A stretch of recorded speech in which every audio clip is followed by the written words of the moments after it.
Today I will be presenting a video demonstration of a newborn examination, and as medical students you need to realize the importance of a newborn examination because this is one exam which is mandatory to be performed in each and every baby being born, because this is a sort of a screening examination where you can detect not only the benign conditions a baby might have, but it will also pick up more sinister pathologies as well.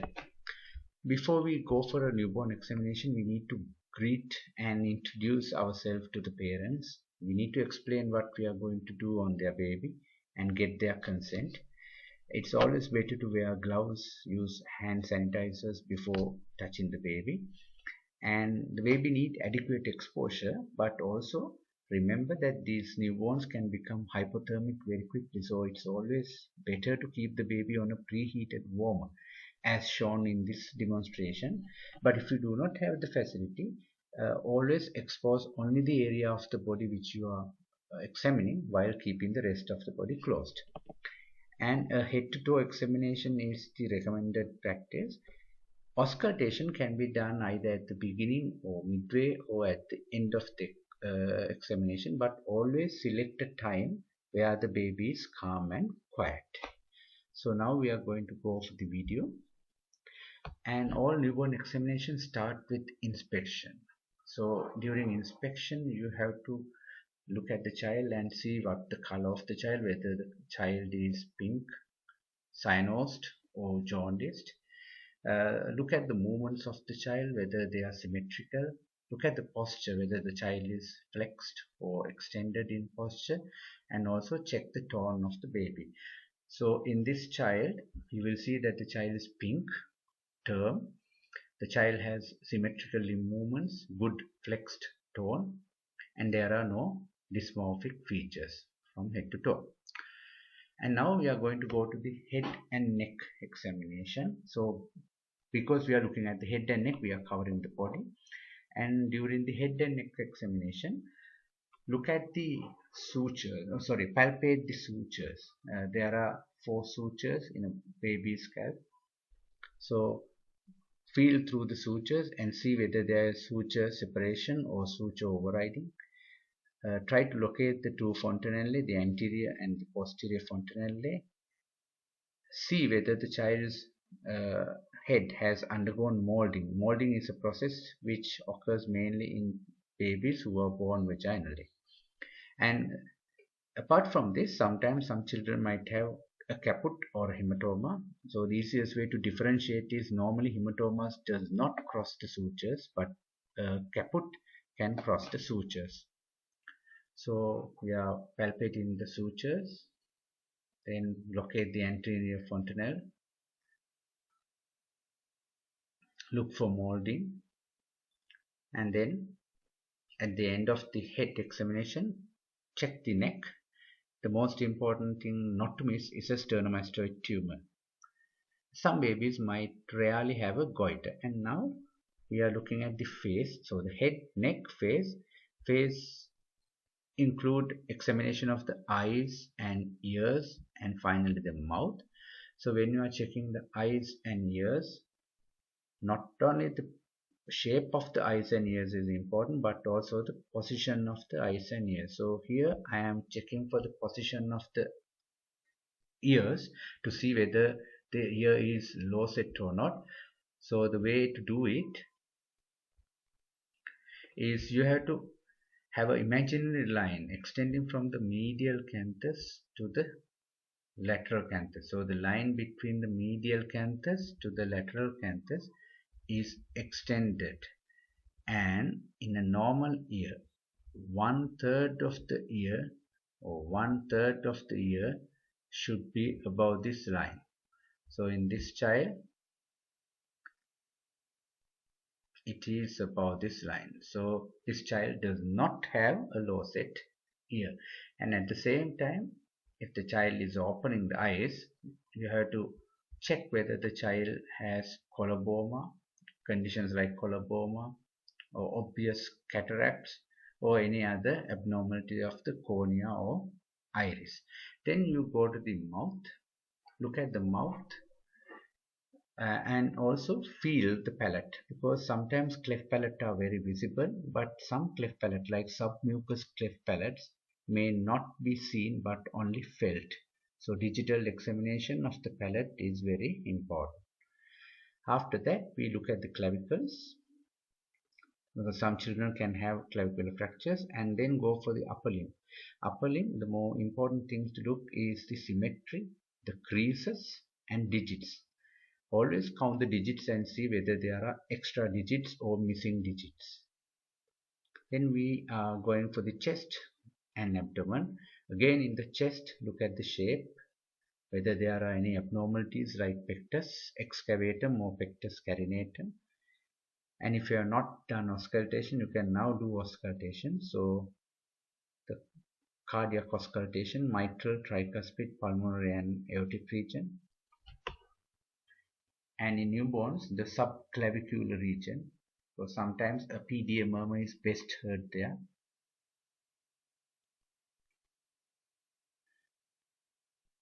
Then we are going to look at the abdomen. Again, the shape, symmetry, movements. Palpate for masses like hepatomegaly or palatable kidneys. Look at the umbilical cord. This child's umbilical cord is very healthy. And finally, the femoral pulse. In children with coarctation, the femoral pulse will be very diminished. Look at the genitalia, whether they are abnormal genitalia or any ambiguous genitalia, and finally the anus. Then we go to the lower limbs. Again, similar to the upper limbs, we are looking at the symmetry, digits and movements. Go to the spine. Not only looking is important, but also palpating the spine is very important to avoid missing spina bifida occulta, and always look for sacral pits and dimples.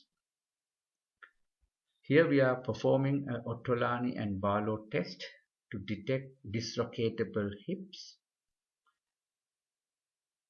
So do it separately on both sides, and finally check whether the hips are fully abductable. So what is Ottolani and Barlow test? I will give you a graphical demonstration. So Barlow's test. First of all, the Barlow test detects whether a child's hip is dislocatable.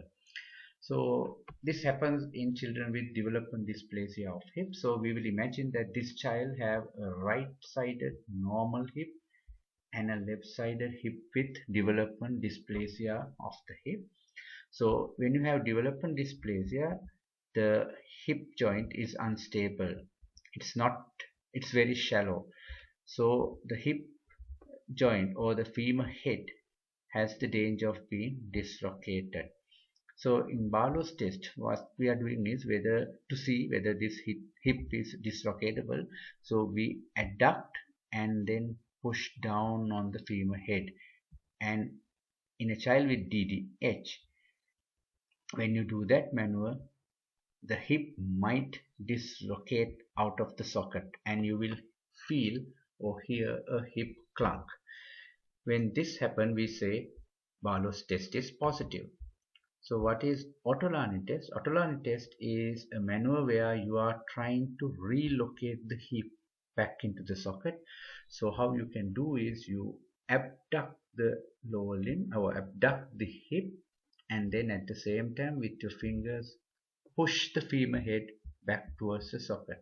So if this maneuver becomes positive, we say that the child have a relocatable hip. So Barlow's is demonstrating the dislocatability, Ottolani demonstrate relocatability. But what happens if a hip is already dislocated? When the hip is already dislocated, the Barlow and Ottolani maneuvers will not be positive because there will be no movement of the hip. The hip is dislocated and fixed. Then the only way we can detect it is by performing abduction of both hips. The normal hip will abduct fully, but in the dislocated hip, abduction will be limited.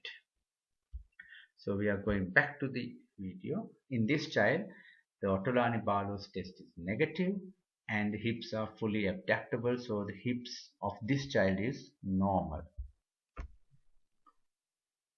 And then we are going to an important area of primitive reflexes in a child.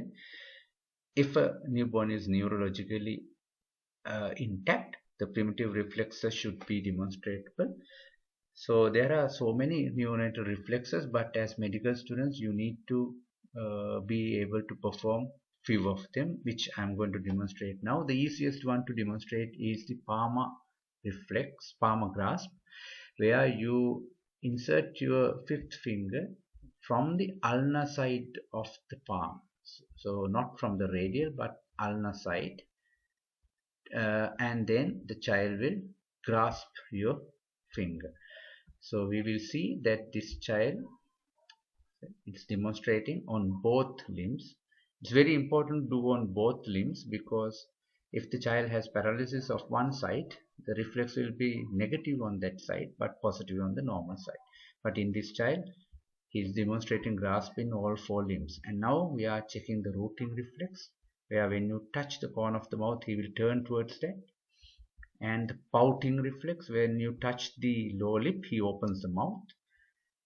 And then when you put the finger inside the mouth, he demonstrates the sucking reflex. The sucking reflex.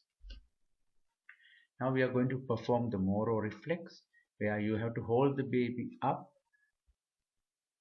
You have to support the baby with your left hand, support the baby's head and shoulder, and with your right hand you have to hold both upper limbs of the baby close to the chest. And at one moment you need to release your right hand and let the baby fall gently onto your left hand. And if the Moro test is positive, Moro reflex is present, the child will abduct and then adduct both upper limbs. Abduct and adduct both upper limbs. So if you see asymmetry of the Moro reflex, that means one side of the body has a neurological deficit. Another reflex you can try is the Gallant reflex. Here I am stroking the back of the body, but not at the midline, away from the midline. So I am first stroking the right side of the body, and if the child is neurologically active, the body will curve towards the side of stroke. So if I am stroking the right side, the body will curve in towards the right. When I am stroking the left, the body will curve to the left side. Right side, left side.